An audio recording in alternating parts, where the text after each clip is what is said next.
Welcome to the future, 10,000 years from now. Mankind has conquered the stars, and the great houses of Atreides and Harkonnen have been at war for centuries. When the Emperor of the Universe gifts Atreides the extremely valuable planet Arrakis, home of the spice trade, the noble house has no idea it's part of a scheme to wipe them out.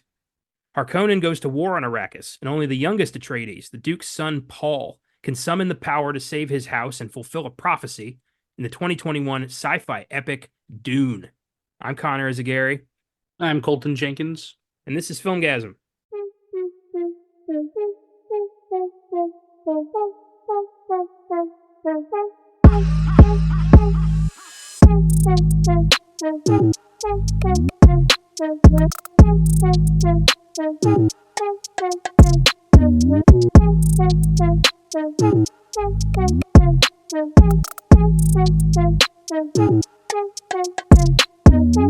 Welcome to the Filmgazm podcast. In honor of the long-awaited sequel hitting theaters this Friday, we're revisiting the 2021 critically acclaimed adventure Dune, one of the most complex and awe-inspiring sci-fi stories ever written, and one that took 3 official tries to nail down. What's your history with Dune? My history with Dune is seeing the trailer in theaters and going, wow, that looks really cool. And then never watching it until you said, hey, do you want to do an episode on Dune? And I was like, yeah, man, I'll do an episode on Dune. I appreciate your honesty. I knew about the book. I knew there were giant worms in it and people with blue eyes, but that is seriously the only knowledge I had on the story. See, to me, there are 2 kinds of people. I think you can see what kind of person somebody is when you say sandworms, and they either think of Dune or Beetlejuice. Yeah, that's true. I'm very much a Beetlejuice sandworm guy. I'd I'd pose there's a secret third option because I think of SpongeBob. I know the Alaskan bullworm was not a sandworm, but sandworm just implies giant worm, and I think of SpongeBob. Fair enough. Fair enough. Why were they having the town hall meeting at the Krusty Krab? Because That's they, like that's like having it's like having a town hall meeting at your local McDonald's. it's like having a town hall meeting in your local McDonald's if there's only one McDonald's in your town. Well, some towns are pretty small. Yeah. The town I when I went to the town I went to high school in at the time, they had a Dairy Queen, and that was it. Hey, don't diss Dairy Queen, man. I worked there for like a week because I could not take it, and I will diss Dairy Queen all day long. Did you guys actually like was it a rule you had to serve your blizzards upside down? Yeah, I got in trouble for that like several times. Because I thought it was stupid and I didn't care. So I would hand people their Blizzard. They wouldn't do anything because they want their ice cream. But my like supervisor would be like, "Hey, stop forgetting to do that. You got to flip it." And I'm like, "I'll flip you." Like, I'm not gonna flip the. There was one Blizzard on the menu. It was the strawberry cheesecake Blizzard. I know this has nothing to do with Dune, but we're talking about it now. Um, it was a little bit runnier than the other blizzards. So when you flipped it, Mm. you would be like super quick, or all that was going to fly out on the floor. And I dropped a couple strawberry cheesecake blizzards because of their stupid ass rule. It's funny you say that because when we were moving from Alaska to Louisiana, we were driving through California, and when we had to, I'm gonna name drop the location right now. The Dairy Queen, I'm sure there's multiple, but the Dairy Queen in Palm Desert or Palm Springs. I ordered a Blizzard, and the lady handed it to me upside down, and it all came out of the cup and splatted right on the counter. And then I she was think like, do you want me to make you another one? And I was like, no, I'll have an orange Julius because I've never had one. And I regretted my decision after I ordered it anyway. So this is a blessing in disguise. did she also flip the Julius? No, were they supposed to? No, but I would love if like her wires got disconnected and she just flipped the Julius right in front of you and it And splattered. that fell on the counter. Yeah.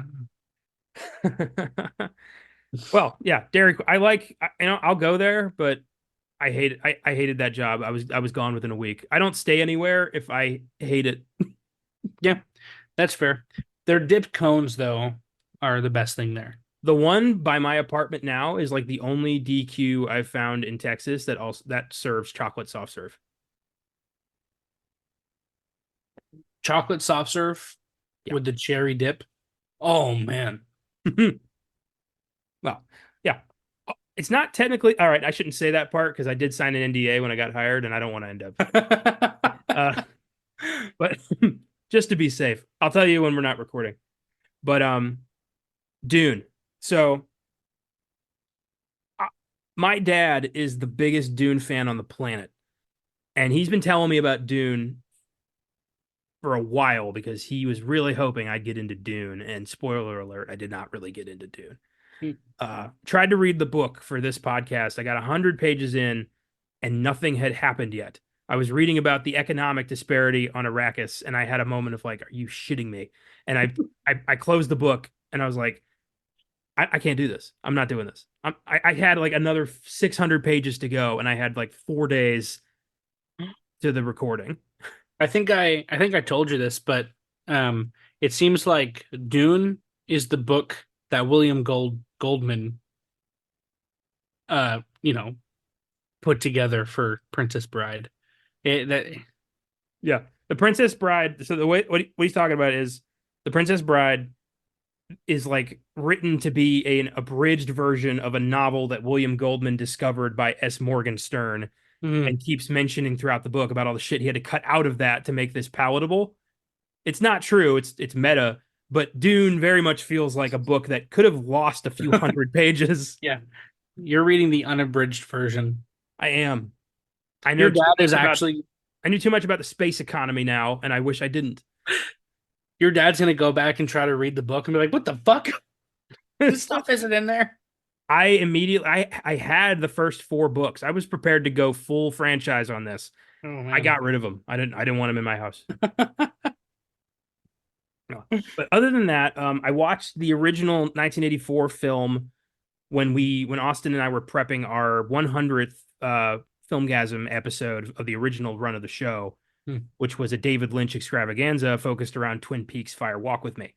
So we took it upon ourselves to watch all of David Lynch's work that we could get a hold of. I watched all of Twin Peaks, including the ungodly awful Return. Mhm. That's 18 hours of my life I'm never getting back.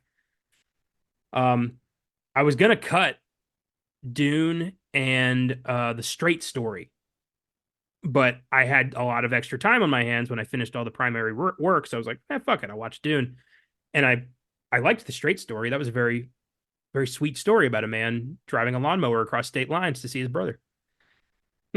Dune was fucking nonsensical. And I was like, what is this?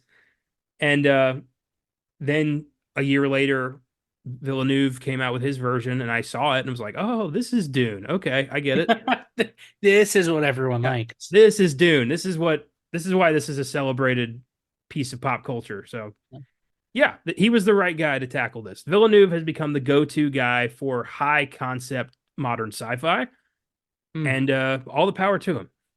Yeah. I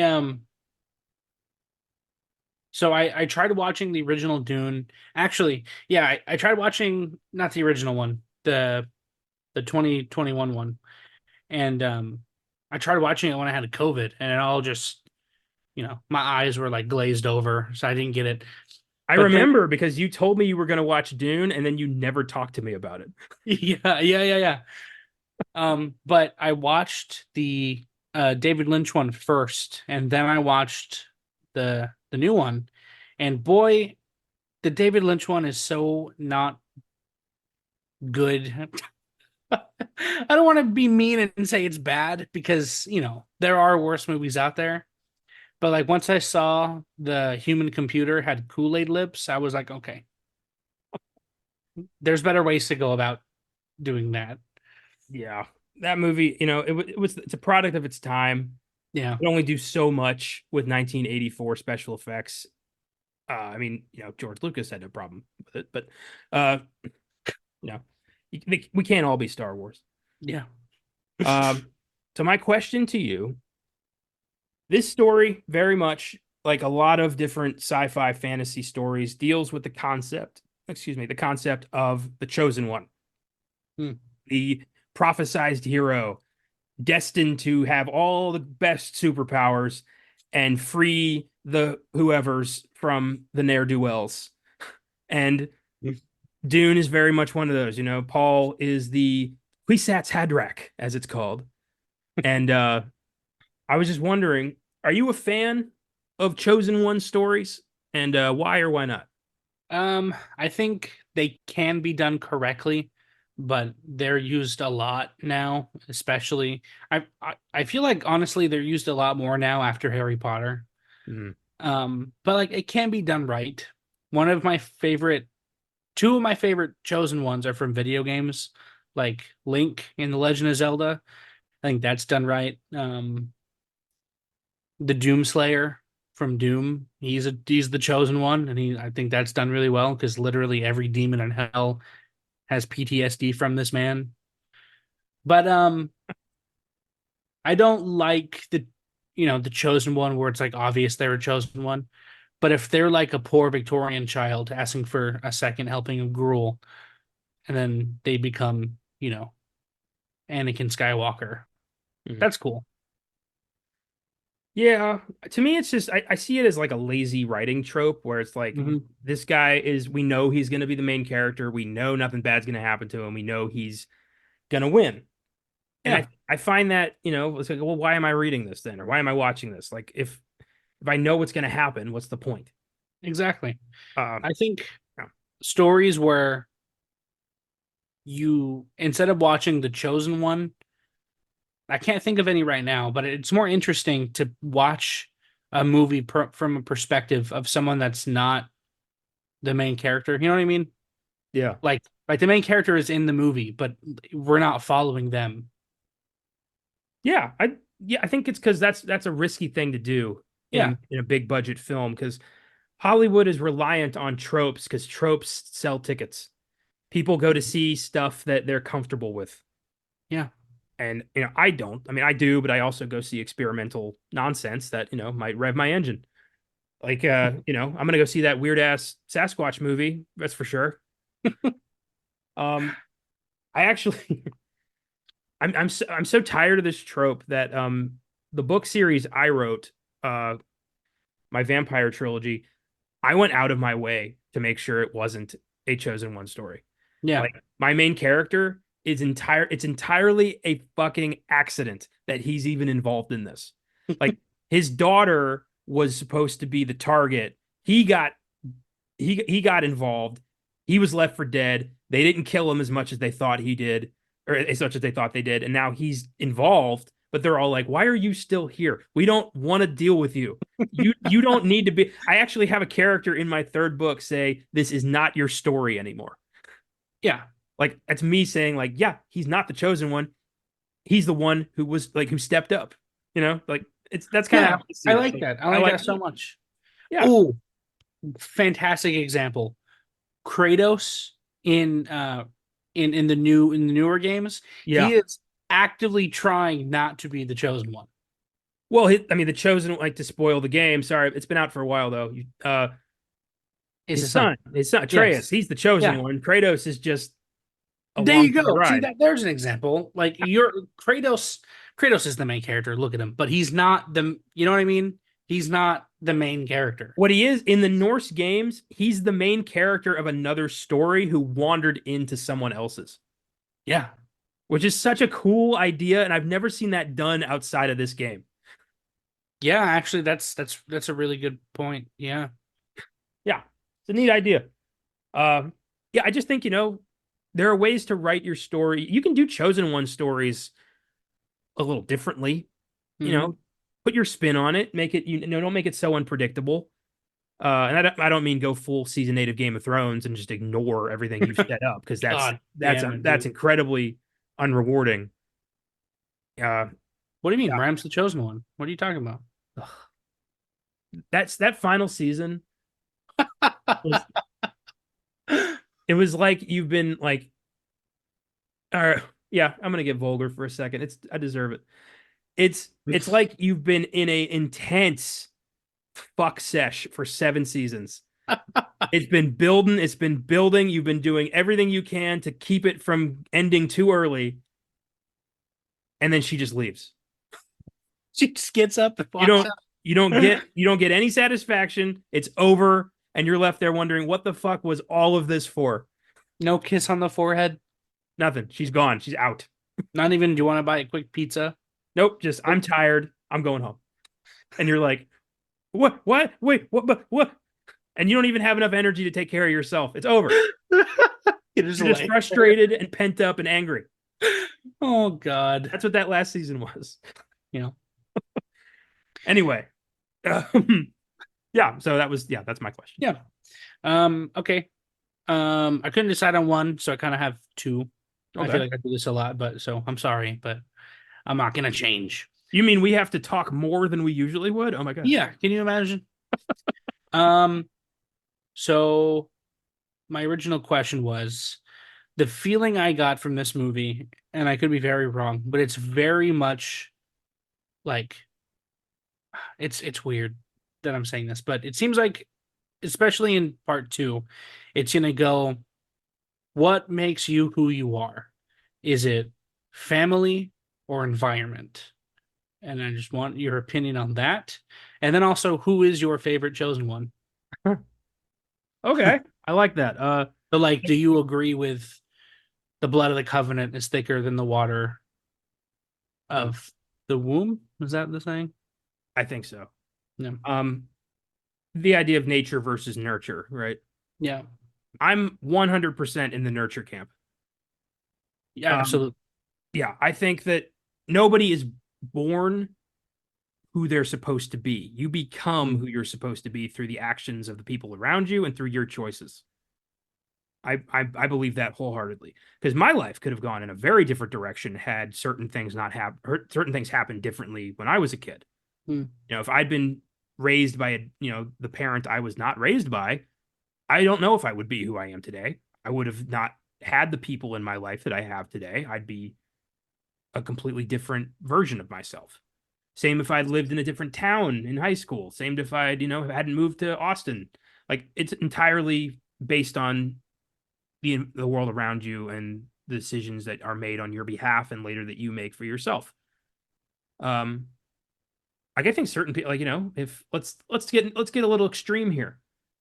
Do you think that? Oh no, should I say that? I'm gonna say it. Why not? Um, do you think that if, like, let's say Adolf Hitler had been born in a different country, maybe not raised with a hatred of the Jewish people, would he have turned out the same person? Was I don't know. Yeah. Probably not.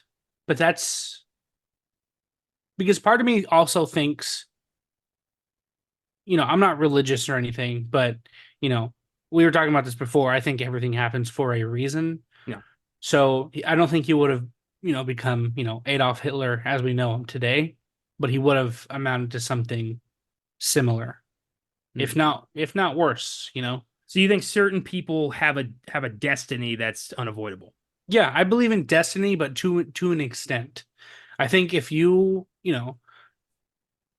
like, I don't know, if Jeffrey Dahmer was born on a Wednesday instead of the Thursday he was born on, would he have been different? Maybe, but not entirely. You know what I mean? Well, I think that, like, in certain cases, like a lot of those guys, this like serial killers and whatnot, they're they're kind of fucked because they're Yeah. born largely with serious mental deficiencies. Yeah, absolutely. And that's going to impact who you become. And Yeah, I guess that's a bad example then. there's not much that you can do about that. Like, if Dahmer had been born in South Africa, he still would have probably turned into a cannibal. Yeah. So I believe in destiny, but to an extent. I I take more of the approach that Neo took in The Matrix. There's a scene where he's talking to the Oracle about destiny, and he says that he doesn't believe it because he doesn't like the idea that he's not in control of his own life. Hmm. And I agree with that, especially if this all turns out to be a simulation, which would suck because whoever's playing me is fucking doing a terrible job in this game. But I don't like the idea that there's some force out there that is dictating where my life's supposed to go.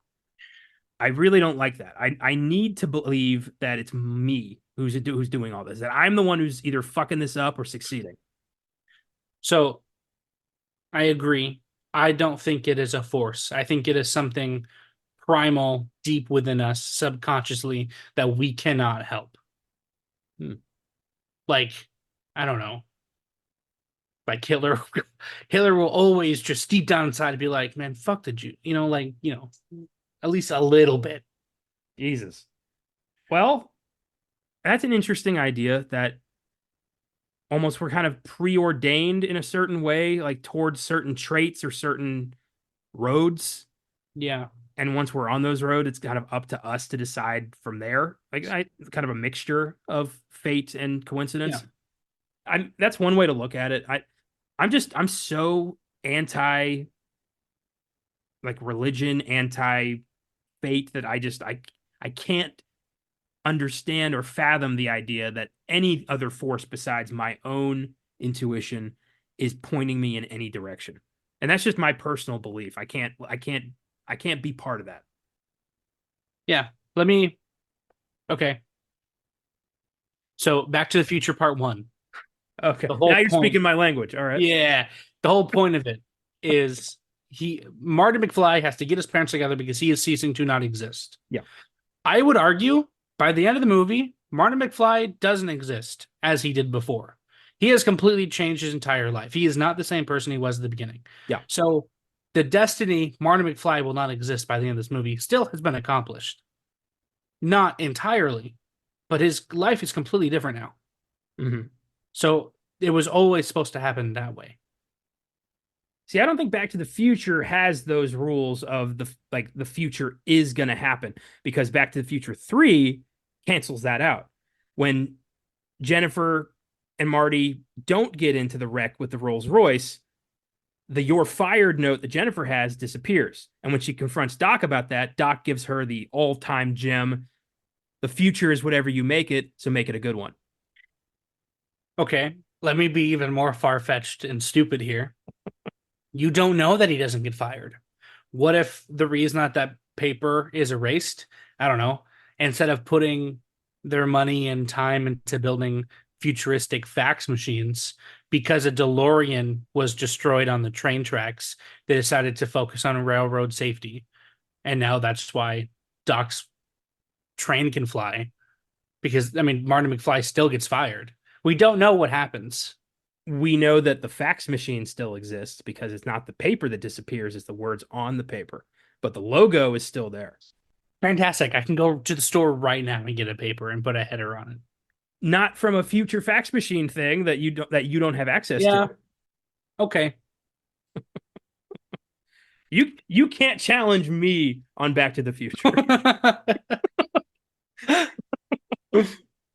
But I like that you tried. And yeah, there is, I'm sure there's a very compelling argument um for fate in Back to the Future. Because again, like in the first movie, if Marty doesn't go back, Doc doesn't get warned about the bullets, about the Libyans. He doesn't wear the vest, and yeah, there's a lot of cyclical shit in Back to the Future that like this has to happen for this to happen for this to happen for this to happen, that kind of thing. That's time travel is going to get messy no matter which way you do it. Yeah. But yeah, I guess it's really a to each his own situation where, and if I was confronted with some kind of evidence of like an all powerful cosmic force guiding us, then maybe I'll change my tune. But Hmm. I doubt that'll ever happen. And until Yeah. then, it's my life. Hey, I don't claim to believe in any. Well, I literally just said I believe in destiny to the, a little bit. But hey, I just find it all interesting. Yeah. It's certainly interesting. It's Yeah. something to think about. Um, and as for my favorite uh chosen one, it is hands down Percy Jackson. Yeah, that's good. I love those books, and I'm enjoying the show that just got renewed for a second season, which means we're going to the Sea of Monsters, baby. And I love this idea because this is some kid who grew up kind of neglected, kind of unsure of his place in the world, knowing his father wanted nothing to do with him. Yeah. I can relate. And Percy finds out he's the son of Poseidon. He's destined for this insane prophecy to save all of existence from the Titans. and he just has to deal with that shit. He's what 11 when the books start, I think, and he's this kid Yeah. who's got this insane responsibility thrust in his shoulders, and he takes it like any 11-year-old would. It's like, well, fuck that. He's like, it's not the God's mistakes are not my responsibility. Yeah. And I love that he shows up with that argument, and the gods don't really know what to do with that. They've never had a demigod who's like disrespected them like this. Mm. And Poseidon's almost like, bravo, that's my kid. And the rest of them are like, you better fucking deal with this. Uh, Yeah. and over the course of the books, there's a mutual respect thing going on. Percy kind of realizes like there's a way for everybody to win here. But I love that story, and I love how that character was handled. And this Chosen One story was just done so well. And in the end, I believe it was like revealed that it might not have been Percy. If I Mm. remember correctly, I don't recall that. It's not a spoiler since the books came out like 20 years ago, and I might be misremembering it. But yeah, he's my favorite just because he was like he heard he was supposed to save the universe, and he was like, I'm not doing that shit. Yeah. I think my favorites, like I said, Link. Um, just because he literally wakes up, out of nowhere, and they're like, He literally wakes up, and they're like, "Hey, you're saving the world today." And he's like, "Okay." He does not argue. He just goes along with it because he is a blank slate, and I think that's really funny. But also Aang from the Last Airbender, because Mm. he actively again chose to not. He froze himself. He ran away to not be the chosen one. I heard the live action like remake is kind of dividing fans. Yeah, it is. I haven't seen it yet. Um, from the clips I've seen, it looks good. I think it looks good. Some of the acting is kind of not great, but it looks fine. Oh well, I never watched that show. I don't know anything about. Well, Oh, I've fucking what? I've seen. Don't get mad at me. I've seen the M. Night Shyamalan movie. That's the only bit of this whole universe I've ever seen. Oh my god! Please, for the love of God, don't base Avatar: The Last I Airbender on M. Night Shyamalan's I'm movie. not. I have no reason for like avoiding it. I just never watched it. Like, don't even be like, oh, I don't think that story is that interesting. I'm not going to watch it because that's not. I mean, it is the same thing, but it's not the same thing. I know. I've had. I'm reluctant to share that information from time to time because I always have people being like, why aren't you doing that right now? So good. I know it, people are going to get mad for me saying this, but Avatar: The Last Airbender, I know it's not an anime, but it's the show that made me start watching anime.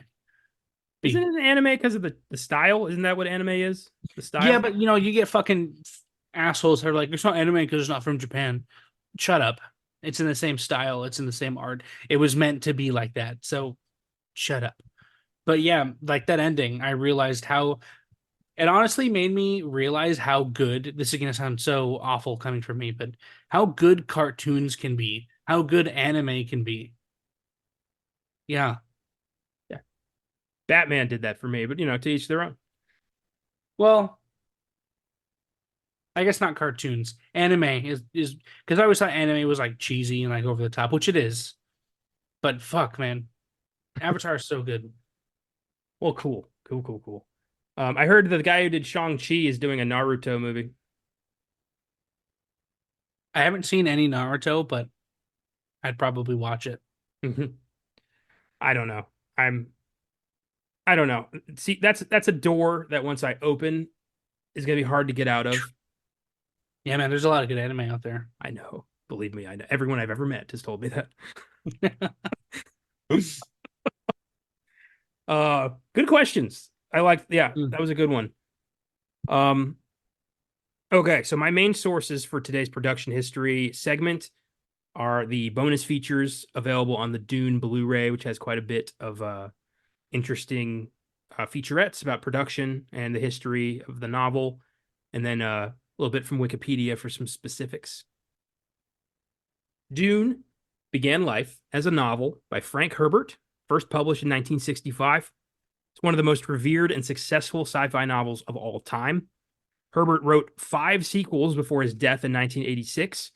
Dune Messiah in 1969, Children of Dune in 1976, God Emperor of Dune in 1981, Heretics of Dune in 1984, and Chapter House Dune in 1985.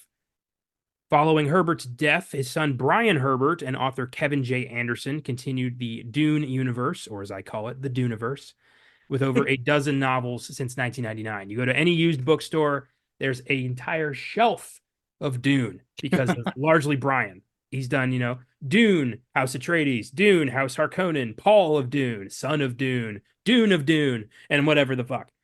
I've heard they're not as good, typically.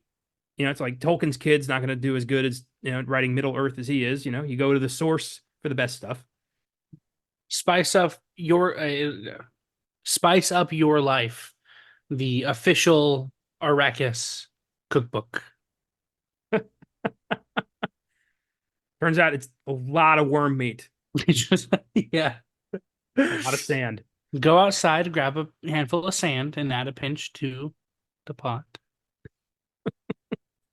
I'm surprised there isn't a Dune cookbook called Spice Up Your Life. That's perfect. uh like I said, I tried to read the first book, was not for me. I made quite an effort, so I didn't just read the first page. I read at least a fourth of that book, and I didn't care for it. So no.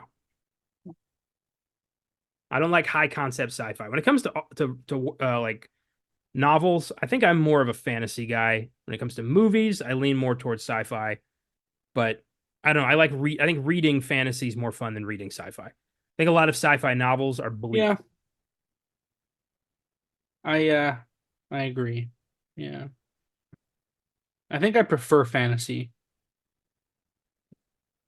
My favorite genre by far is horror, but Yeah. fantasy I think is usually more optimistic, more fun.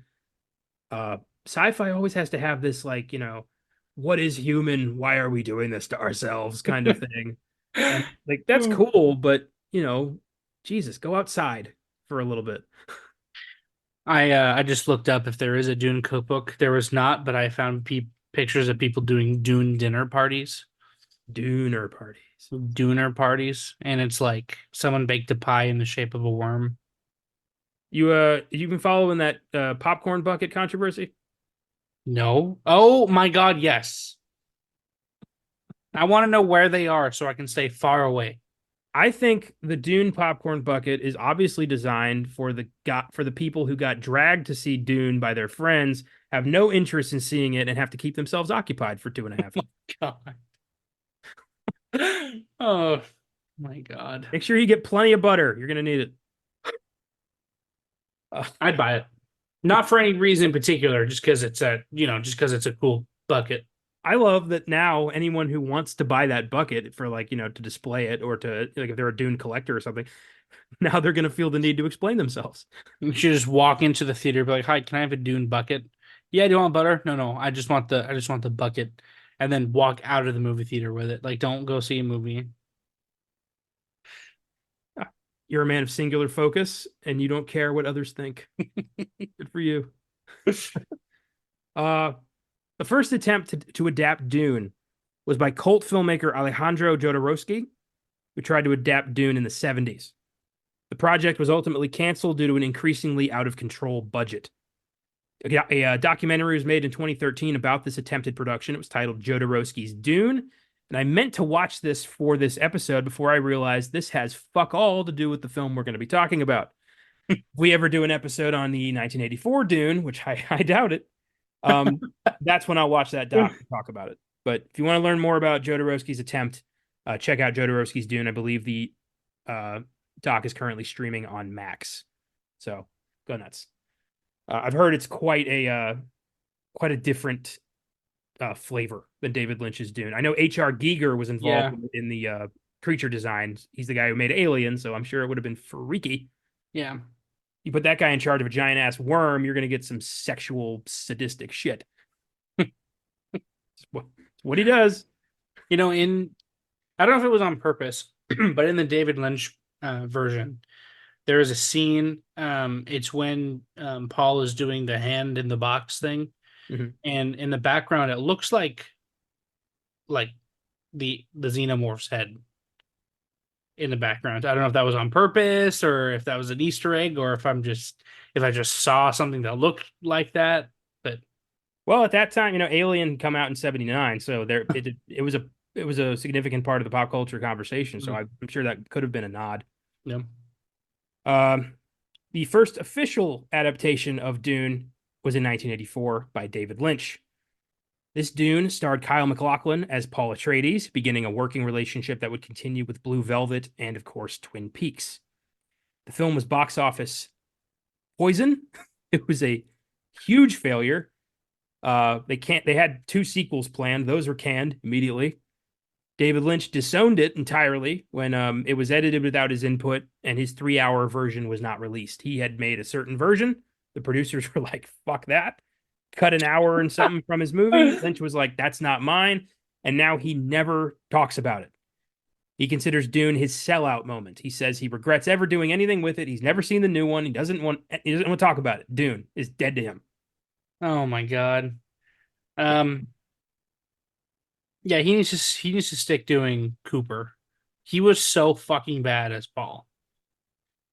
Well, Paul's supposed to be this kind of, like young 16-year-old unassuming kid thrust into a world out of his control. And Kyle MacLachlan he looked to be about 30. I don't think he was, but he Yeah. looked older. He didn't look like Space Christ. It seemed like he's just no. Timothy Chalamet played him as like, you know, like any fucking normal 16-year-old kid would act in the situation. And then Kyle MacLachlan? Yeah. Yeah. He played him like Richie Rich, was Paul Atreides. Yeah, I didn't buy it. And No. I felt that movie was boring, preachy, way too long, looked ridiculous, and almost like it was mocking Dune. Like it didn't feel Yeah.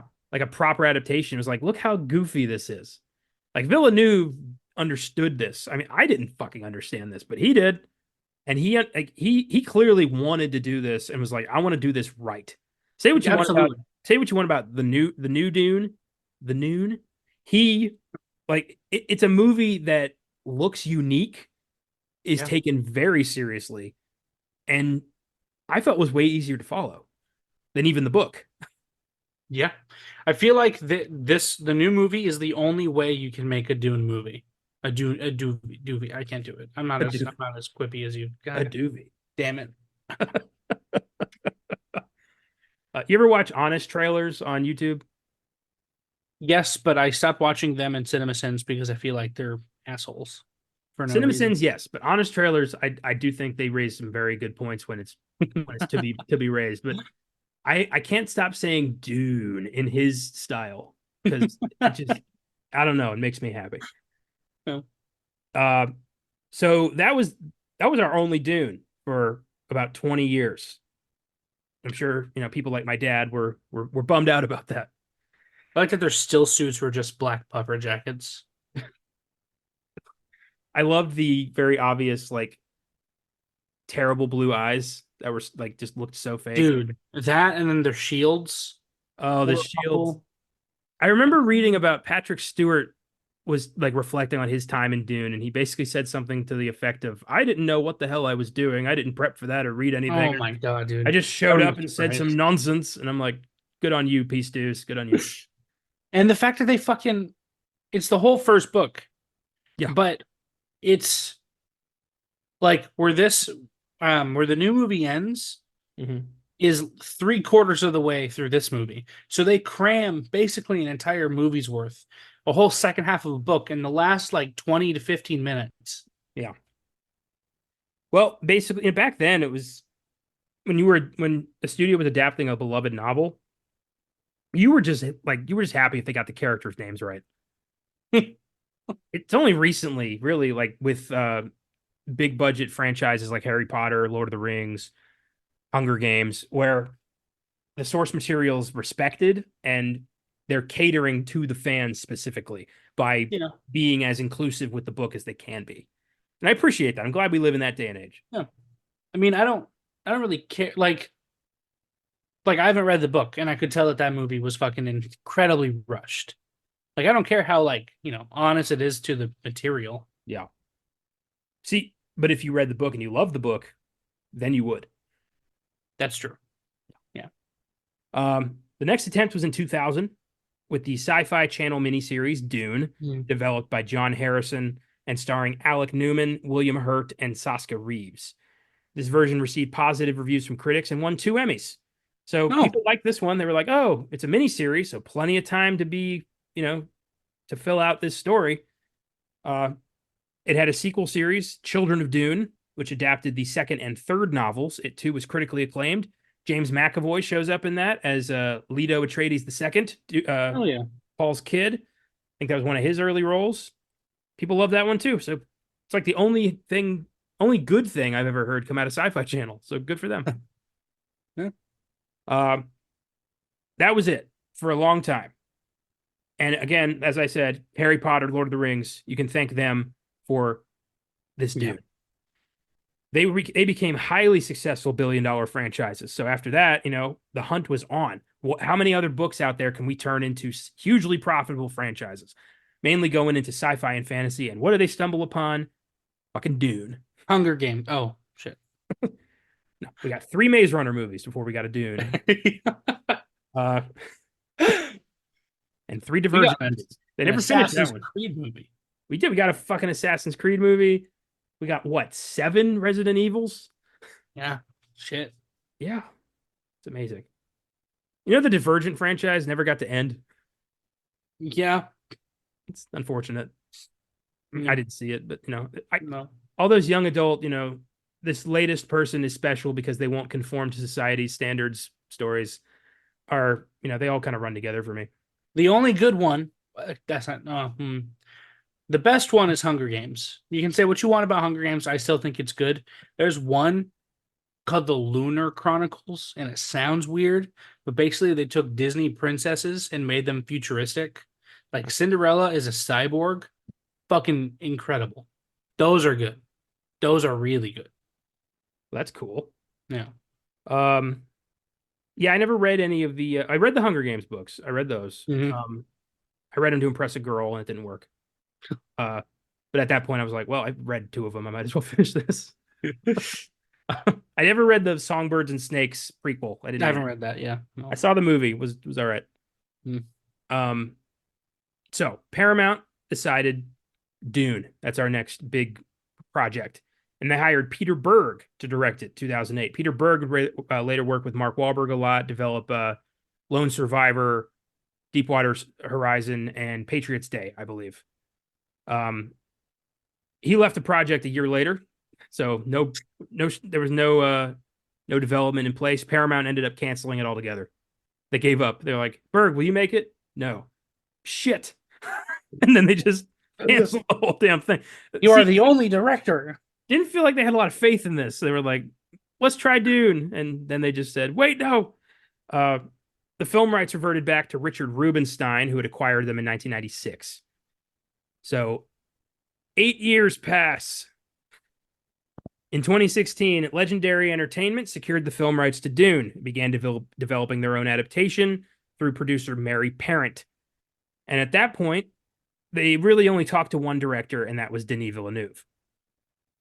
At that point, he had done Sicario, he had done Prisoners, and he was starting to gain traction as a out there filmmaker who could deliver on a box office and also a good story. 6 years? Yeah, 8 years from 2008 to 2016. Oh shit, man. Yeah, that's how these projects. It's amazing to me how long this shit takes to make. Oh no, I mean 16 to 21. Oh yeah. Also, yeah. Fuck, man. But even then, like shit, some guy has an idea in the fucking 90s, like I want to make another Dune, and it takes this long. That's crazy. Yeah, wild to me.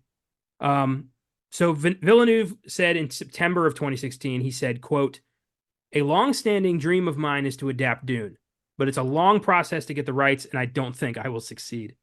I love that. He's like, I want to make Dune, but that'll never happen. Never give up on your dreams. When he described his vision to Mary Parent, she hired him on the spot. She was like, yep, you're exactly what I want for this. Oh, nice. He wanted to complete his next 2 films, which were Arrival and Blade Runner 2049, before committing all of his creative mojo to Dune. And she was like, sure. So He made those movies, got even more critical acclaim, some Oscar nominations, and then went to Dune. And he managed to secure a two-picture deal to adapt the first book into two movies. He wanted to do that from the start. He's like, Dune is too big for one movie. They looked at the David Lynch movie over here and they're like, maybe he's onto something, and let him make two movies. So we got Dune. Dune. Uh, Timothy Chalamet was the first and only choice for Paul Atreides.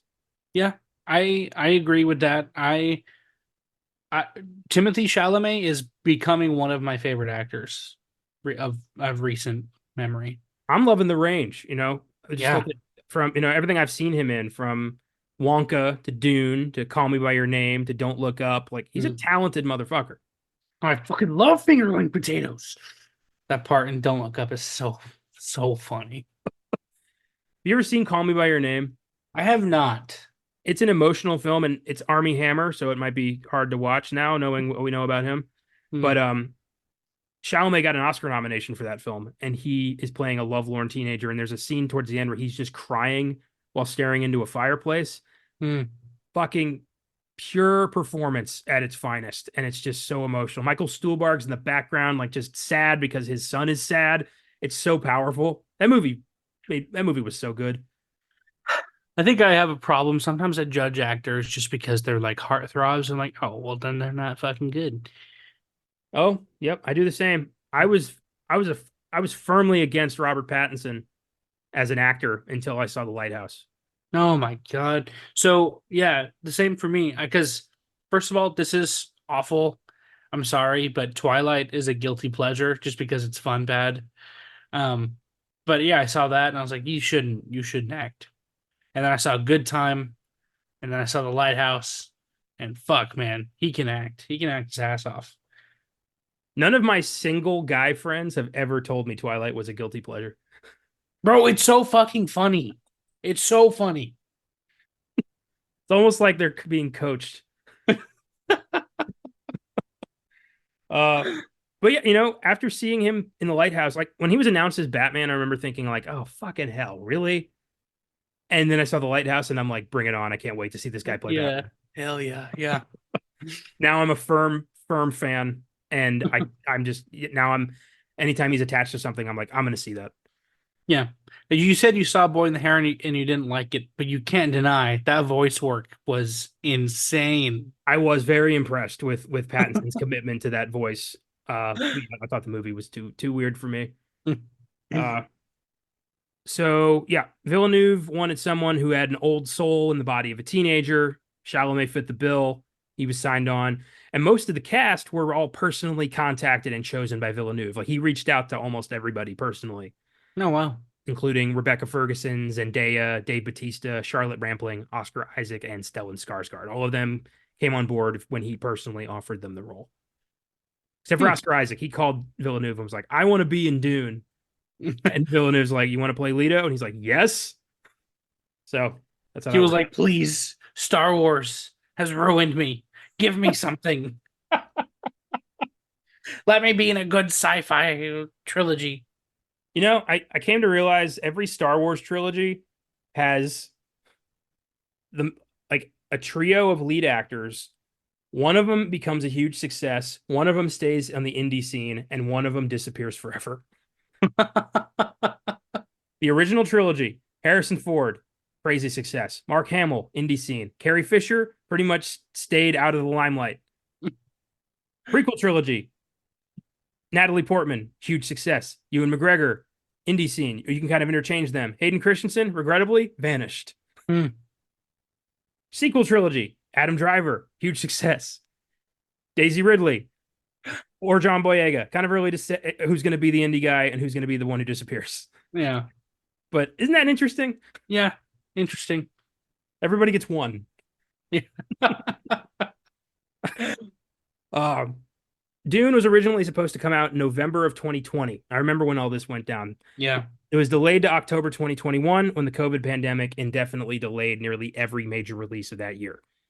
It came out simultaneously in theaters and on HBO Max, as it was called at the time. That's what Warner Brothers was doing during 2021. All of their big releases were coming out in theaters and at home at the same time. So if you wanted to watch one of their movies, you didn't have to risk going to the theaters. I, being a very risky and devoted film fan, I went and saw most of these on the big screen, and I have no regrets. Uh, Villeneuve, not a fan of this move for a simultaneous streaming and theater release, was quoted as saying something a bit pretentious that a lot of film people were kind of like, dude, shut the fuck up, really? And this is what he said. Streaming can produce great content, but not movies of Dune's scope and scale. Warner Brothers' decision means Dune won't have the chance to perform financially in order to be viable, and piracy will ultimately triumph. My team and I devoted more than 3 years of our lives to make it a unique big screen experience. Our movie's image and sound were meticulously designed to be seen in theaters. And see, the thing that may sound innocuous now, but at the time, that was basically him saying, who cares if there's a virus? Go see our movie. Christopher Nolan said the same shit with Tenet and lost a lot of goodwill. So it was he upset it was delayed or that it was put on streaming? That it was put on streaming and in I theaters. It mean, wasn't like only on streaming. If you could go see it in theaters if you wanted to, it did very well at the box office. so I kind of like I mean, I'm not going to defend him and say, you should, who cares if there's a virus, but I see where he's coming from, and I feel like if that's how he felt, he should have just delayed it. Or I know he has no say over it, but they should have just delayed it. I understand his position. You know, he did make this gargantuan epic to be seen on the big screen. I do get that, but that's the wrong thing to be upset about in a time where people are dying every day from a virus that's out of our control. I just think your priorities are not straight when that's what you're worried about, Yeah, and that's what upset everybody. yeah, I get that. I don't think it should have been released, is my stance. It shouldn't have been on streaming, it shouldn't have gone to theaters, just it should have waited until after the pandemic. Yeah, that probably wouldn't have been a smart move. It Because worked out. that way everyone's happy. Except the producers that just want to make money. But Yeah, I guess the producers every time they shift the release date or postpone it, they lose a great deal of money by doing that. So they uh, got tired of losing money. They'd already moved it okay. like 3 times. Well, yeah. Then I mean, from his point of view, well, I don't know. Because I don't know if I don't know if he wanted to like wait or if he just wanted to release it completely in theaters and not having it on streaming. I don't know. It sounds from the quote like the big problem was it's coming out on streaming. Like I think he wanted a theater only exclusive release, but I don't know. He got it with Dune too, so Yeah, there you go. yeah. Despite the pandemic, Dune was a decent hit, grossing 434 million on a budget of 165 million. For pandemic numbers, that's fucking great. Yeah, that's wild. I saw it in theaters. I took my grandpa, and he has no memory of ever seeing this, so I don't think he liked it.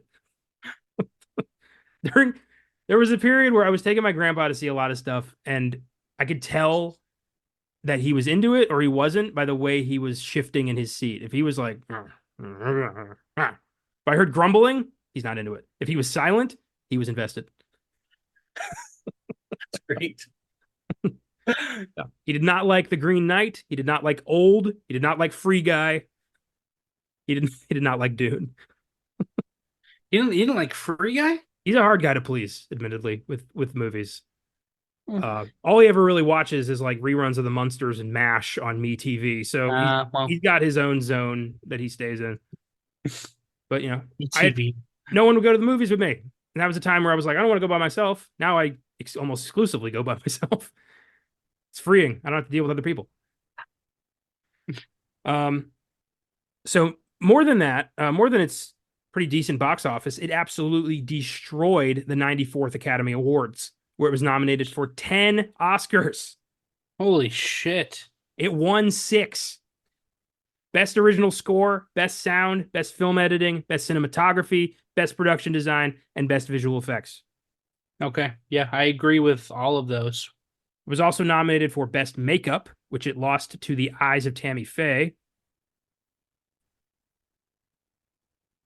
Yeah, well deserved on all those awards. Yeah.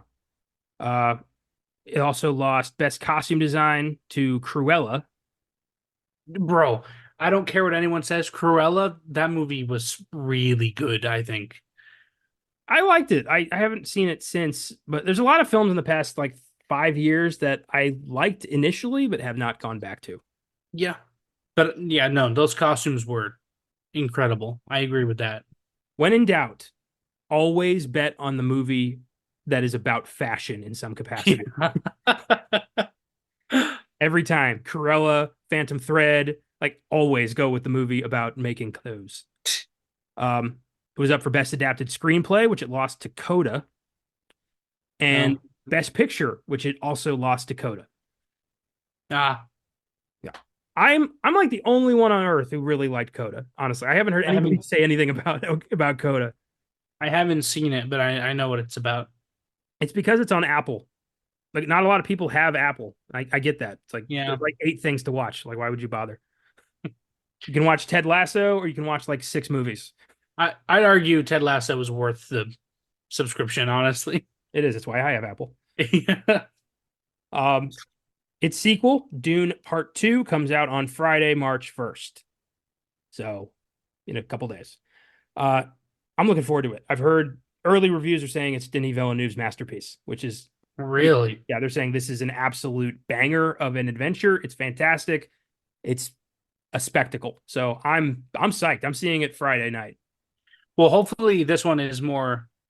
I don't want to say it's not as boring as the first part, but there has to be more action in this one because they're taking back Arrakis.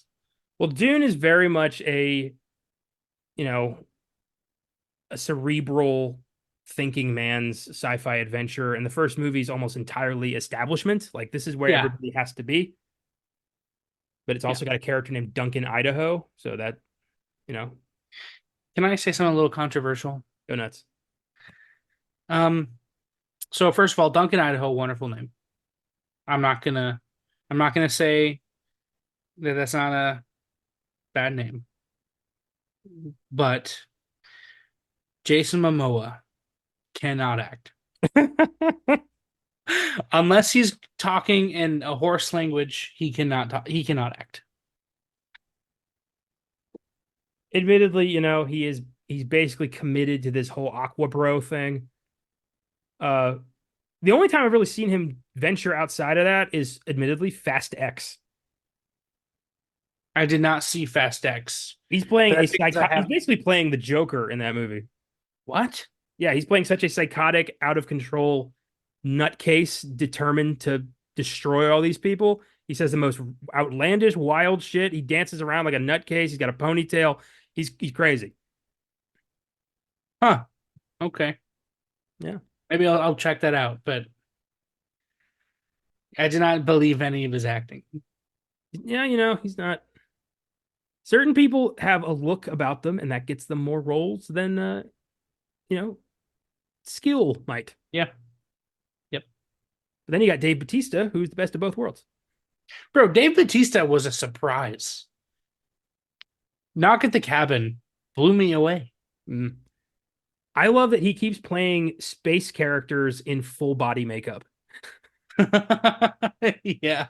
Drax and this guy, green and white. I'm wondering, like, who's he going to play next? The blue guy?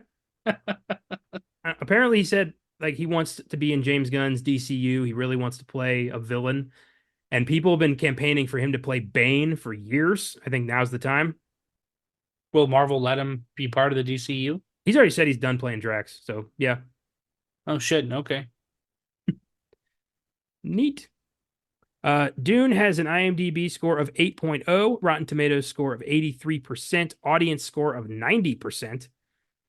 Critics' consensus reads Dune occasionally struggles with its unwieldy source material, but those issues are largely overshadowed by the scope and ambition of this visually thrilling adaptation. Yeah, fair enough. You try to read and adapt the fucking macroeconomics lesson that is Dune and make a coherent action movie out of it. Oh yeah. Uh, Hmm.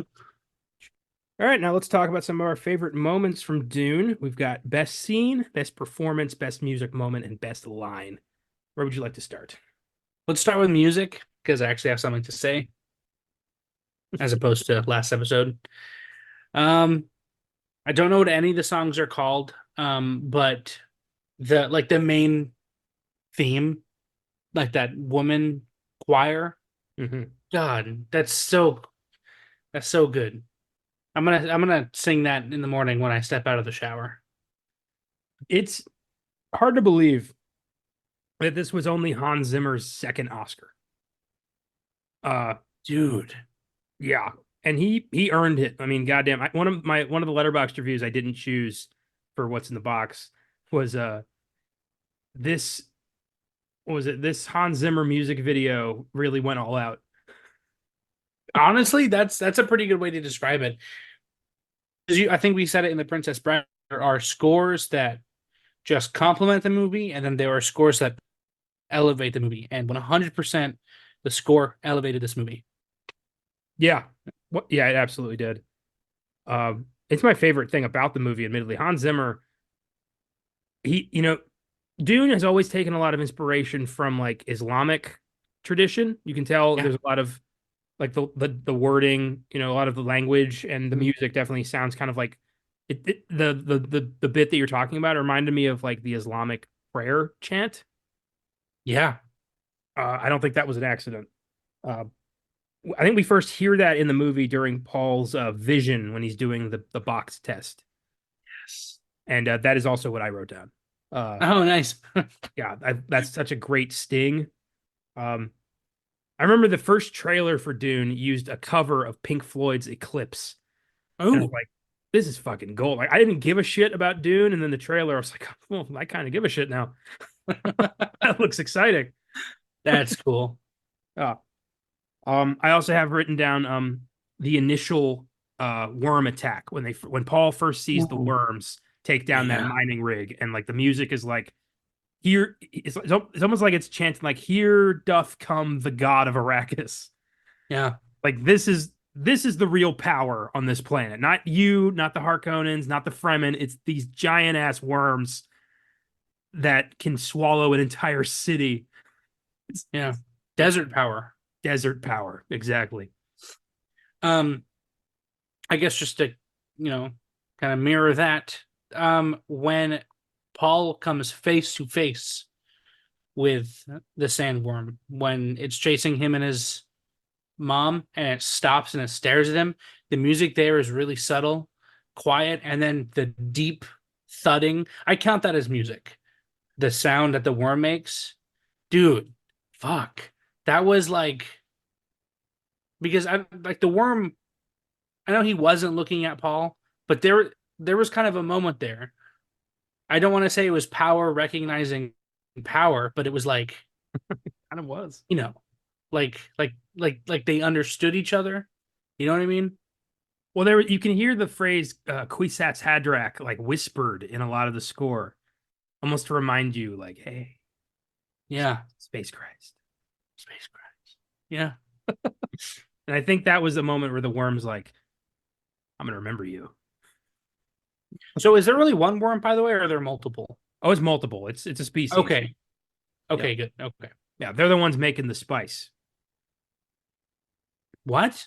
Yeah, it's like a byproduct of their worming. Oh, also, speaking of spice, by the way, I know we're talking about music right now.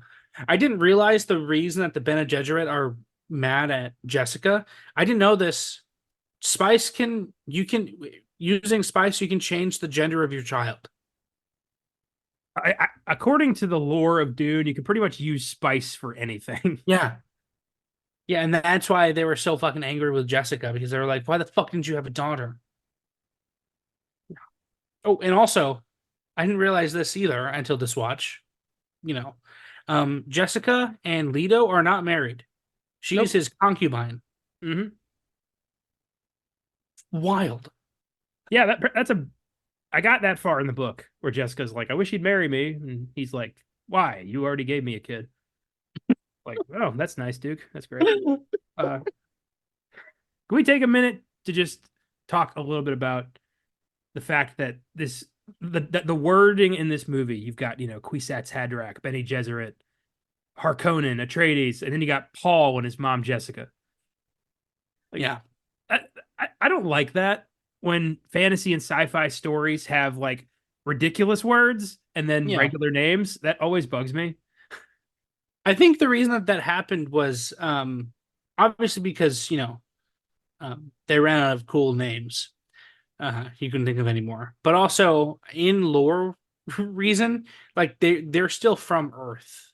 I know. So maybe like Duncan, Idaho had a great great grandpa named Duncan, Idaho.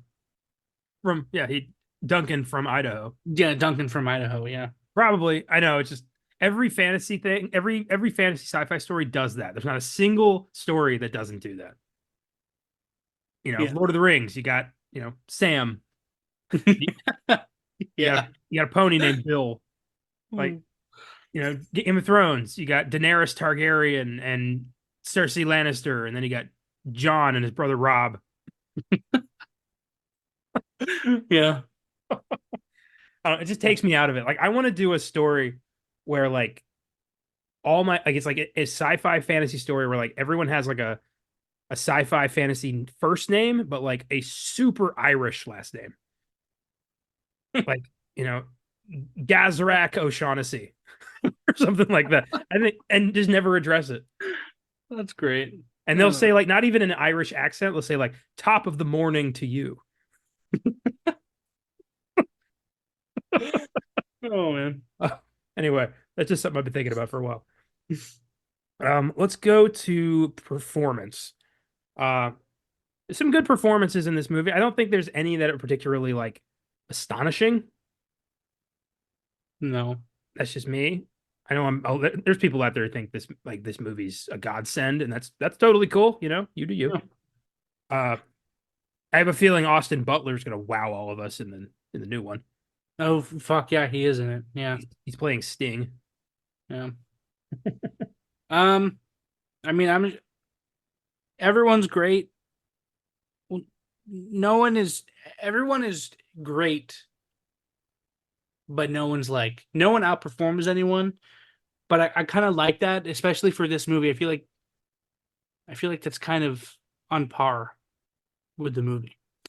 But I want to shout out Stellan Skarsgård because Yeah, holy shit, that dude gave me the creeps. so did I. Yeah, he's who I chose as well. I've always loved that guy as a performer. He always delivers.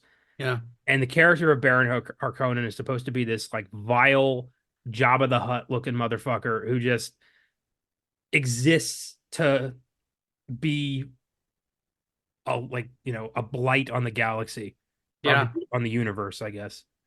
And apparently he had to undergo like 12 hours of makeup, like some crazy amount of time Jesus. to play the Baron, and he just sells it as this cold, calculating, pure evil son of a bitch. Yeah. Especially when he's like hovering and he's like, "My Arrakis, my Dude, dude." oh my god. That part was so fucking creepy, man. Oh my god. And then this I know it's not him acting, but like the sound that his body makes when he moves, it sounds like bones are cracking. Oh my god. Yeah, compared to the Baron in the Lynch one, where he's like almost like a Bond villain, like Arrakis is mine. Yeah. Yeah, like what the Yeah. really? Yeah, dude, when his doctor is like, your diseases are beautiful. I was like, oh my god. You know what he reminded me of in the original Baron? Reminded me of the clown with the rip away face from the Nightmare Before Christmas. Yes. That was Oh, great. yeah. So that was an improvement. Hmm. Um, yeah, he's who I picked for performance. Chalamet's great. He I think is. I think he's gonna be better in this new one because he's got more to work with. Yeah. Uh, Oscar Isaac's solid as the Duke, just this kind of, I want what's best for my son over what's best for the universe kind of guy. Yeah. I like that. Um, Rebecca Ferguson is like conflicted between she did that really well because there were many times where I was like, bro, you're a fucking horrible mom. But then I was like, no, because I get it. And then other times she's a really good mom. And it's cool that she really plays that struggle of, you know, the Catholic Church raising Christ and also being a mother to your child. yeah, what did Mary have to deal with going through that? Like I got to be a good parent, but also, this is God's kid, so I Yeah. don't want to overstep. Yeah. Zendaya isn't really in the movie, so I can't like. I would love to give her credit, but she's not really in the movie. Yeah, she's being set up to be a big part of part two, which I understand. Same with Javier Bardem. Dude, yeah, dude, he's probably gonna be my pick for part two. I love him so much. He's such a good actor. I love the scene where he's like, talking to Leto, and he's like, "It's very honorable of you." Well, I'm out. I got nothing else to say. Yeah. And everyone's just kind of like, how disrespectful. But Leto's like, "Yeah, no, I got it. I get it." I will Um, say, I think Duke Leto was if he hadn't died, he would have been a good leader. I feel like he would have accomplished what he wanted to accomplish.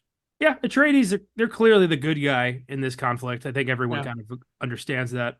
I Mhm. don't really get what the Emperor's doing with all this. Like, why is he like? What's the goal with the Emperor here? What was the reason? Because it explains it in the first like 3 minutes of the David Lynch movie. I It had something to do with like wiping them both out, or Yeah. so, I think it all traces back to Space Christ. I don't I can only say Kwisatz Haderach enough before like I accidentally travel through time or something. Yeah. So it's Space Christ. Yeah. Um, Josh Brolin was good, but if he said one more fucking poetry verse, I was gonna lose my mind. Oh. Um, Dave And Batista was Dave Batista. I think he's gonna get more to do in part two. Yeah, I'm looking forward to. This does look like a more refined, actiony version of this movie, which is going to be exciting. Yeah.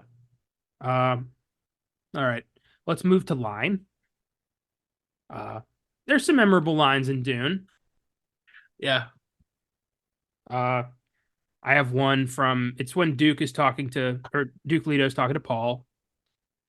Paul's kind of insecure about all this, about his place in the universe, and his role to continue the line of House Atreides.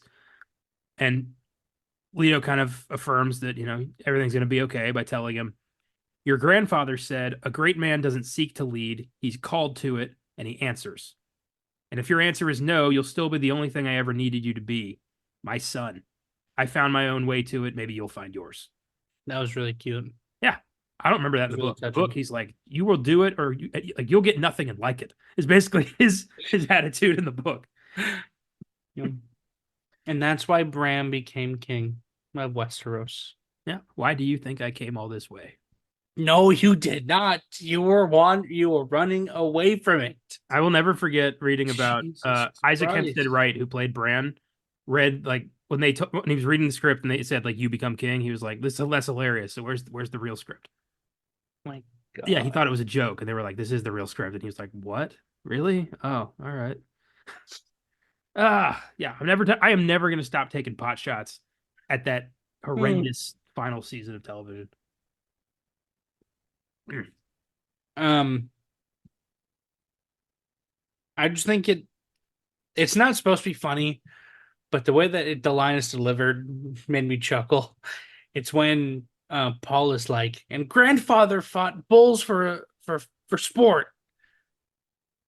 Just the way that he says it is so fucking funny to me.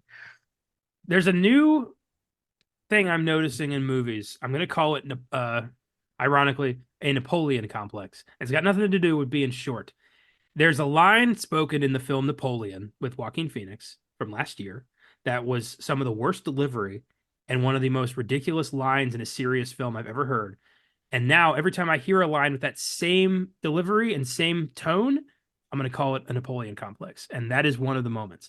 The line in the movie Napoleon is when Napoleon Bonaparte, in a fully honest moment, says to a British ambassador, and I quote, "You think you're so cool because you have boats," and then stomps away like a child. Oh I'll my never God. forget, like, this was supposed to be serious. What the fuck? So that line had Napoleon energy. Um, this one comes from Lady Jessica. I like this, and this kind of became the tagline of the film. Oh yeah, I It's love when it. Paul's in the box. He's got his hand in the box, and I can't. Every time I see a box, I can't stop thinking of that fucking SNL sketch. No, the Um, Dick in the Box. Dick in the Box. Mm-hmm. I'm surprised. Did they do like a parody of Dune on SNL with the Dick in the Box guys? Because that would have been perfect. But God, I wish. especially if Chalamet was hosting, because I know he's hosted. She says she's worried about her son because no male has ever endured the Bene Gesserit test, and Mm-hmm. she's worried that Paul's going to die. And she says to herself, "I must not fear. Fear is the mind killer. Fear is the little death that brings obliteration. I will face my fear, and I will permit it to pass over me and through me. And when it has gone past, I will turn the inner eye to see its path. Where the fear has gone, there will be nothing. Only I will remain." That is some steal your mind, Yeah. inspirational shit. Yeah.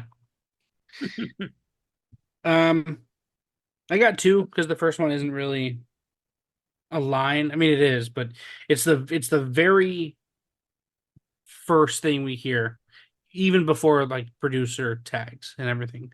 Oh, It's in oh Sadakar, is that how you say it? Sardaukar, something like that. Yeah. And all it says is dreams are messages from the deep, which after watching the movie you realize what that means. But um probably my favorite quote in the entire fucking movie is during one of Paul's visions from the man he's about to kill, from Jamis. And he says, "The mystery of life isn't a problem to solve, but a reality to experience, a process that cannot be understood by stopping it. We must move with the flow of the process. We must join it. We must flow with it." God, it's just that's like going with your destiny. Yeah, I see why this film has such a following and why so many people have devoted like their lives to understanding it. Yeah, There's there a is a lot lot on, to unpack. yeah, for sure. This ain't your average, summer movie blockbuster. No, There's something deeper going on here. yeah. Uh, I have one last line. It's from Duncan, Idaho, and it's when he's facing down the Harkonnens, and he just goes, "To hell, dogs." That's cool. You can almost hear "booyah" after that.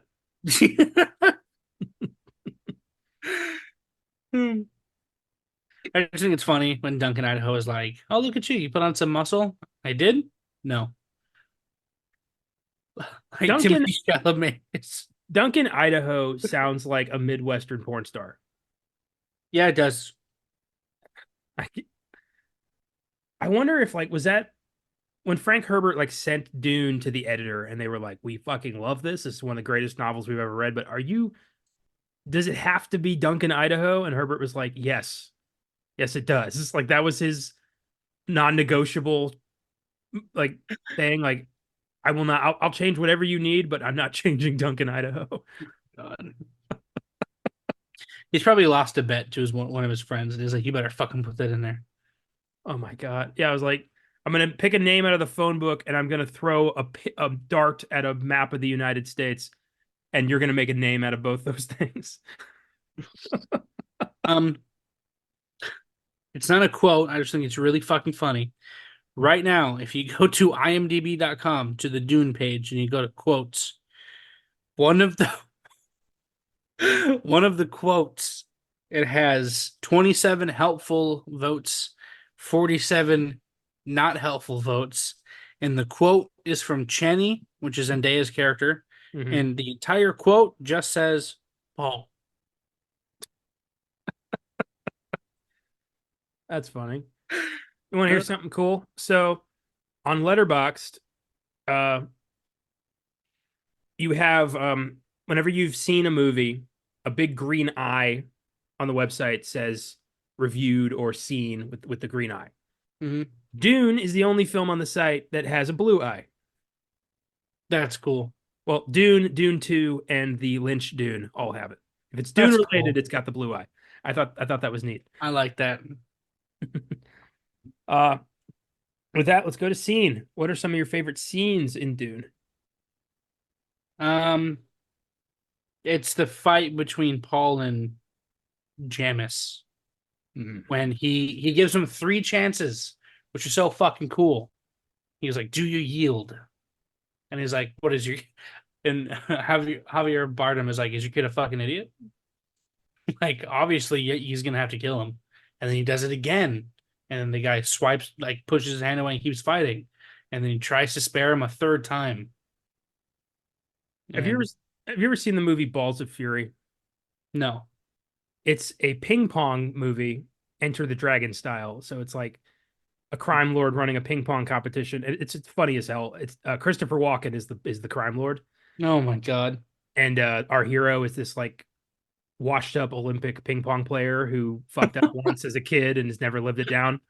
And he wins his first match, and they kill the other guy. And he's like, he realizes if he loses any of these matches, he doesn't go home. He dies. oh And shit. he's like, "Oh my god, you killed him!" And Walken goes like, "Well, duh. What part of sudden death didn't you understand?" And I was thinking of during this part where he keeps yielding. He's like, "Well, no, it's to the death." Yeah, and Walken's playing the Emperor of the Universe in part two, so it felt appropriate, What a good fucking casting, right? might I say. Yeah. Oh, it's kind of a line, um, but it's actually in that. Actually, it's yeah, it's the scene because it says, Paul Atreides must die for the handsome to rise, and when he kills that person, he basically killed. It's like he's becoming a man. He's grown up. He is now the handsome. I don't know if you're really saying it or if you're mumbling it. That's how weird the I'm language not. is in I'm Dune. not saying it. I don't know how to say it. The Tesseract, Ah, Space Christ, Space Christ. Space Christ. Um, yeah, we all must. No, it's part of the part of the right of manhood. You don't get to be a man until a rival family has completely annihilated everything your family has, and you've been driven into the desert to learn the ways of the wild man. Yeah, Then you're a man. yeah, Those are the rules. I'm still waiting on mine. I'm technically still a boy. yeah. No one's destroyed my family yet. um, my scene. I do love Duke Leto's death scene Yes. where he's like, you know, paralyzed in the tub or whatever, and Harkonnen's like, getting right in his face, like, I got you, haha. And Leto exhales the poison on him, and it's like, you think for a moment, yeah, he got him, but he didn't get him. No, yeah, But at least he tried. yeah. We talked about it before, but I like the part when Paul is showing his mom how to do the sand walk. Mm, That was really endearing. You know, yeah. no, I love that scene of the worm just staring him yeah, down. that whole part. Yeah, It's like he got to base. And yeah, now I can't get him. yeah. Um, I love the Harkonnen attack where they just destroy everything, and Gurney's leading a charge, and Duncan's doing his thing, and it's like they're fighting for their Duke, but it's like the Harkonnens are just overwhelming, and the music's great, and the visuals are stunning. The cinematography in this movie is fucking So amazing. good. I'm glad he won. I think Greg Fraser, I think it was. Hmm. He won, I believe, so good for him. Unfortunately, this was the year where they didn't really televise the technical wins, and they just kind of showed those during the commercials. So no one really Yeah. got their big moment, and that was really shitty. That was also the year of the slap, so it was not a great Oscars. Um, and then my last scene that I wrote down was Paul in the box with Yeah. the test of pain. That's interesting. I put down when he was in the tent and his mom just let him hallucinate Mm. with the spice to see what would happen. And fuck, man, that part when he was like, "Get off of me. It's Ooh. your fault. Your people made me a freak."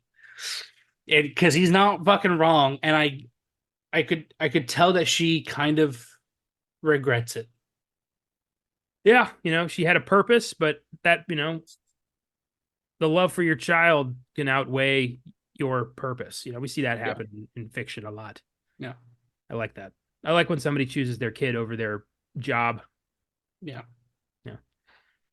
Good. Yeah, good stuff. I think two is going to be better. I like this movie, but I do think part two is going to be more. I think there's going to be Yeah. more happening. I'd give it an 8. Yeah, it's an 8 for me too. 3.5 out of 5. Yeah. And that's a good segue into our final segment. What's in the box? What's in the fucking box? Give me the gun. Dune has a 3.9 out of 5 on Letterboxd. Okay.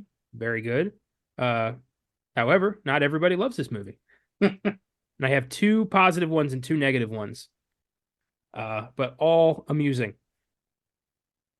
This first one's from Jay. How are you gonna birth the chosen one with unlimited undiscovered power, destined to unite civilizations in the far reaches of the universe, and call him Paul? I knew exactly where that was going as soon as you started. It's true. Not exactly a name that strikes fear or power into the hearts of many. To be fair, Jesus. That's not a fucking dope name either. Well, Jesus wasn't leading an army to conquer an entire civilization. He was just like, hey, maybe we just, I would beg to differ. Have you heard of the Crusades? that wasn't Jesus leading. That was people killing in his name. That's different.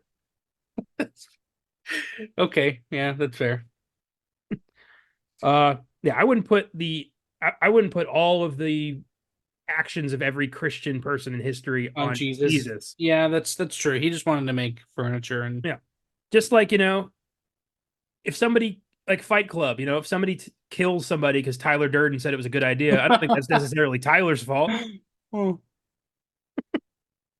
I know that is a slippery slope to like excusing the actions of a lot of cult leaders, but you know what? I'm not going to go there. This this next one's from Patrick Willems. The classic story where a kid's parents make a move to a shitty place he hates and everything goes wrong until the kid makes some nice new friends. So basically, it's The Sandlot. 4.5 stars. Yeah. I love that. It's like, yeah, I don't even like it here. And then he meets some friends. He's like, I gotta save this place. I hope you die. And then they do die. And he's like, fuck. Ouch. Yeah, like The Sandlot, it's even got a giant man beast thing that, ruins the day. That's the bear. Oh, the dog. Yeah. Now for the negative ones. This one's from Eliza Vezin. This made me laugh. Free Zendaya from Twink Romance Hell. Half a star. Oh my God. You know what? I was thinking about this the other day, and I could be. You can call me crazy if you want. If they were to remake Brokeback Mountain, Tom Holland and Timothy Chalamet. No, What? absolutely not. What are you talking about? The whole reason Brokeback Mountain works so well is because these are your these are your like they're masculine rancher dudes. I don't see Okay. Holland Yeah, or Chalamet doing any fucking field work on a mountain at all. yeah. It'll be funny, it's like, okay, we're secretly gay, and everyone's like, we know. Yeah, what's the secret? There's no. Yeah, of course you are. Okay. Um, be funny. Uh, The Rock and The Rock and Kevin Hart. Kevin Hart's kind of. Have you ever seen Scary Movie 4? No. Kevin Hart they did a parody of Brokeback Mountain with Kevin Hart and Anthony Anderson, Oh shit. and it was really funny. They start singing "Hello" by Lionel Richie, Oh my God. and it's not a great movie, but that made me laugh. This last one, I wanted to punch them through the phone because I hate people who are this stupid and refuse to do anything about it. Oh God. This is from The Limes Tree. What does this even supposed to mean? Half a star. Oh, Oh man. as a writer and an English major and a former teacher, I almost didn't want to say that out loud. God. Oh, what does this even supposed to mean? Well, I'll tell you what this does even supposed to mean. It means you are stupid. Do better. If you're gonna post stuff online, please at least proofread it. At least like read it back to yourself, and if you think it makes sense, go for it. Oh God, yeah. Don't breed, please. Do us all a favor. Don't. Well, you tell you what else is in the box. Pain. Pain. Pain is in the box. Well, that's our show. That's Dune. I can finally put this behind me. I like this movie, but I feel like I've been in Dune mode for like a month because of the fucking book. Yeah. It's a good movie, but it's so much. It's a very heavy movie. Yeah, no one's just throwing on Dune to kill some time. It's You know what it is? What? It's Cheesecake Factory cheesecake. I can't tell if that's like insanely insulting or like a compliment. I've never been to Cheesecake No. Factory. Oh shit. Well, like their cheesecakes are like really fucking rich and they're really good. So you're like, oh fuck, Dune. And then you're watching it like, oh man, this is really good. This is really good. And then put your hand in the box and you're like, okay, all right. It's kind of Yeah. like it's the cinematic equivalent of my eyes were bigger than my stomach. Yeah, exactly. Yeah. Yeah, that makes a lot of sense to me.